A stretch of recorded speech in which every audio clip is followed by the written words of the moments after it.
And good afternoon, everyone. Thanks for spending your valuable time right here at the Adapt 2030 channel.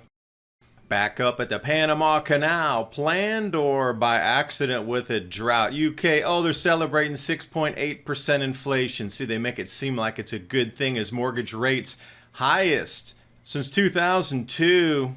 $50 worth of groceries is a far cry from what we see, endless money printing, our debt not wanted any longer. BRICS, bringing in Saudi Arabia, Argentina, and a host of others. BRICS 11 plus 23 other nations. We're going to move back to gold and silver. You should know where it's legal tender across the U.S. Because speaking of minerals, world's deepest lake or old mining site?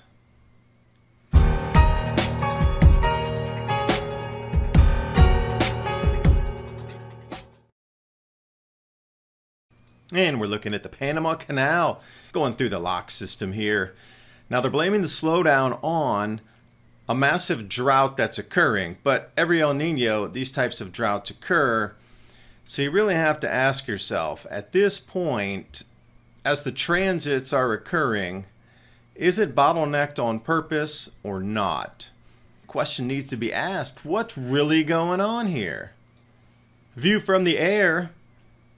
And apparently this has doubled in size since this image was taken. Really makes you question, is the next supply shortage on purpose to convert currency systems? Because if we do look at durable goods, which require all these things in the supply chains now stacking up on each side of the Panama Canal, durable goods orders not looking so good here. This takes us back to pandemic era lowness. And I can't see it increasing with all the debt and people strapped with credit cards and inflation everywhere from this point forward. And as I alluded to, I want to bend your mind for a second. We're looking at the world's deepest lake in Russia, but below we're also looking at a mining site. So, stories of the past world that used to exist. Was there advanced technology and machinery at this size? Because it does seem like we're entering a new world as we speak, into something new. The old world is gone. But here's what I find so interesting. In the UK, they're saying, look how fast inflation's coming down. We got it down to 6.8%. I would say there should be zero inflation like there was in 2015. And just in the beginning of 2020, why should there be inflation built into our currencies? But see how now they're making everybody celebrate that it's just 6.8%. Well, flip it over to the States across the pond. Mortgage rates climbed to the highest since 2002. And these are going to continue upward because the less that nations outside the United States want our debt means we need to buy it and then monetize it, meaning print money for it, and this is just going to creep higher and higher. And as we look at the Peterson Foundation with the federal debt projected, I think that's a little bit on the low end moving through 2031. Myself, I think it's going to be another Loch Ness monster straight up based on what we're seeing across the world's financial systems.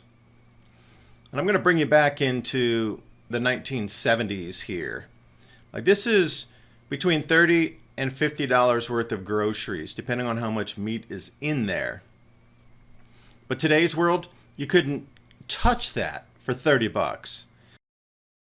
There's cheaper and more effective ways than Botox and microneedling to help turn back time. For instance, one of the best ways to ensure your skin stays as healthy looking and youthful as possible has everything to do with your collagen production. The brand I use comes with 10 grams per serving of supercharged collagen to support skin health. Every order using the link in the description box below comes along with several free gifts and 53% off your order. Go to healthwithadapt2030.com or click on that link in the description box below. That's healthwithadapt2030.com. And now on with the video. Now take a look at the packaging also in the back. Everything's in metal or it's in glass. No plastic, real simple packaging. And any of you over 50 years old will remember the Swanson dinners, TV dinners. Look at that, 44 cents. You got your baked apples, you got a little bit of bread there, beans and franks, although it was in aluminum. But the chocolate cake, always a winner. And this is why I say, why is there even inflation built into our money supply? It should be backed by gold and holding value. I mean, that $30 to $40, $50 basket of groceries, cart of groceries that was pushed around in the 1970s, why does it cost 5 times as much now to get that same basket of groceries? That's just theft. And as Lynette Zhang put it, inflation is confiscation of your energy and your time. Over to the BRICS. We're hearing all about it, and I'm trying to absorb as much information as I can to protect myself against what is inbound right here. 1995, obviously G7, but as we move through time, 2023, oh wait, now globally, GDP is eclipsing the G7 countries.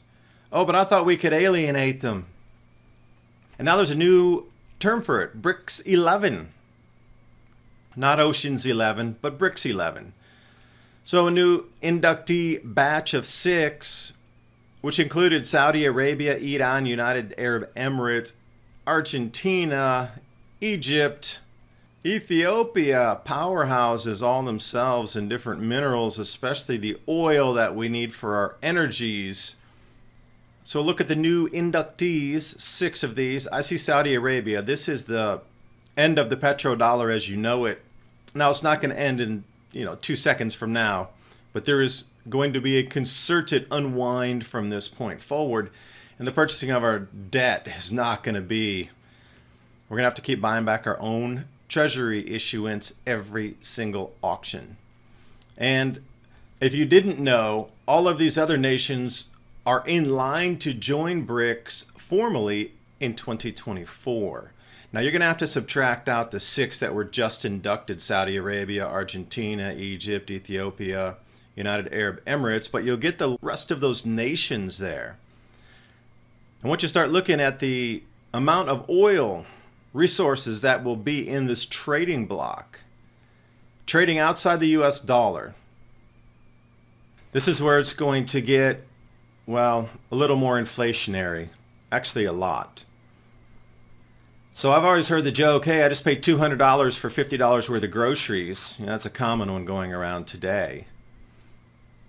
And in the not too distant future, you're going to spend $2,000 for $50 worth of groceries. This does not bode well for the United States. We've overstepped the bounds on using our reserve currency as a weapon. They're not having it anymore. We're literally at the end of an era, but you knew that with COVID too. Like, you could just sense the change had moved from the old world into the new world. Very clean.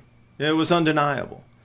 And now, along with what was restructured during those 3 years, this is just continuation of restructuring into the economy. So how do we protect ourselves is really the question. Growing food would be a good start. Because what the politicians promise our cities will look like on the left, oh, these green utopias, but what we actually get is on the right. That's more of a futuristic look of most of America if we continue down this hyperinflationary road without correcting mid-course, immediately, full stop, all reverse. And so everybody wants yards like the above. And that's what I say. You're going to need to grow your own food. At least take care of, some of the squashes, the beans, some proteins, different vegetables. You can raise some chickens with that, have eggs. But what we normally are force-fed is this bottom, nothing growing. Go back to the supermarket and spend $200 to buy $50 worth of groceries. And also one of the comments from the last video, grow mango beets as fodder. They thrive in poor soil, which is a good thing because everybody's got poor soil if you haven't been building your soils, and they don't require a lot of water, and they can withstand mild frosts, which means you can grow them way late. And remember, please, a new skill set which will emerge. You're going to have to save your own seeds, and chickens like it. Anything that chickens like, that results in free eggs. So BRICS, bye-bye petrodollar. And this is so true. We're going to have to shift to some sort of gold-backed currency so people take our U.S. dollars seriously again. Because backing it by faith of something nobody wants any longer, except a group of nations to try to prop themselves up. Outside of that, you talk about an echo chamber. This is an economic echo chamber. So I'm looking to the future here. Nice stack. But if we look at world gold reserves, weight in tons. Now, as I move to 2020, notice that United States, Germany, the IMF, Italy, France, they all stay about the same. Where you're looking at is from Russia down, how that changes, and also the EU pops in view here. So let's move it over, and whoa. Doubling of the gold reserves and a few new entrants in there. And since that time, I wish I had the updated 2023, but I don't. More gold purchases for sure in those BRICS-aligned nations. So if we are going to be going back to precious metals to hold value and get you through this time of complete economic upheaval with the U.S. dollar, and again, it's not going to be tomorrow, but for sure somewhere along in 2024 with all these nations switching and so many nations going outside the U.S. dollar for their own settlements.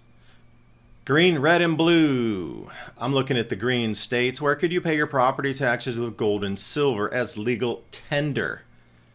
And that's called futuristic planning, your location. So if we look at Niger, however you like to say that, in the economic community of West African states, dark green are the gatekeepers. Light green are the ones that broke away already. BRICS aligned. Is it really about the uranium and gold? Or is it about forcing the faith in fiat currencies? I encourage you to do more research. This is the real deal here. This is absolutely something that is going to shift all of our lives in the United States. Actually, North America as well. Canada is going to be pretty tied into that. Word is that Mexico is going to align on the BRICS side, and you've seen a few reports coming out about the rumblings of that. I encourage you to look back into the 1930s and see what happened during the Great Depression. I was just looking on my bookshelf over here. There's a book called The Great Depression Diaries. You might want to read that on how people were able to survive, thrive, create communities, hold on to their properties, and all those changes that took place after the massive collapse and crash of the bond and then stock market in the United States. You know, if nobody's going to want our debt, and we're the only ones in the other nations that are going into extreme inflation that are going to keep swapping nothing worth nothing called our debt, you may want to think about Storable Foods. 3-month emergency food supply, that link's in the description box below. Every purchase you make helps keep ADAPT 2030 on air, bringing you more information like this. And even if you don't purchase, keep that in mind that you're really going to need to get some foodstuffs together, because when the prices go running away and things, you know, if it follows anywhere Weimar Republic, you're looking at 100 or 1,000 times, not percent, times increase in the price. So if something cost you $1 before, it'd either be $100 or $1,000. Now, nobody can afford food at that point. So you're going to have to get food together, whether you purchase here through My Patriot Supply or you go to the supermarket and arrange it yourself. You're going to have to get some food ready. That's how they're really going to rope a lot of people in, is through hunger.